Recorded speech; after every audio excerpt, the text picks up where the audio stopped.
boy, if there's not a classic track to get wintry weather in our area, this is it. This is something you would see in a textbook. What about this weekend ordeal? The problem we have with this system for our area is the dry air that's moving in now that will be firmly established Thanksgiving into Black Friday.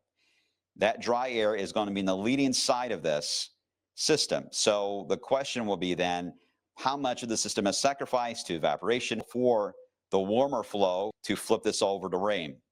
And this is going to be a fairly quick system. I mean, the amount of moisture, you can even tell by looking at the map, it's not very wide, but it's that leading edge that we got to watch. No doubt, if you're traveling north and northwest, that still looks to be the sweet spot for snow. So it moves on by, and then we get into the more of a rain setup as we into Saturday night, as that warm nose should win out, as it typically does in our area. We allow for cold and dry air to drop in behind the system Sunday night into Monday.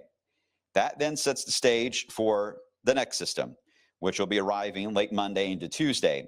This one's going to be a southern tracker for the low pressure. So I like what the Euro is doing, to be honest, on this track and its wintry shield, located a little more in the upper portions of the Ohio Valley and along the Ohio River into Ohio. That is, boy, if there's not a classic track to get wintry weather in our area, this is it. This is something you would see in a textbook. So that's why I think it is a system to watch. Right now, this is the way it's looking to me. I'm going to go a little further north than what the GFS has. I think the Euro is pretty close to this idea, but typically in these systems, when you see them certainly south and GFS has a south bias, I think it'll trend a little more north. Let's hope it doesn't trend too far north, because then we'll get to have to move these areas even more north on this map.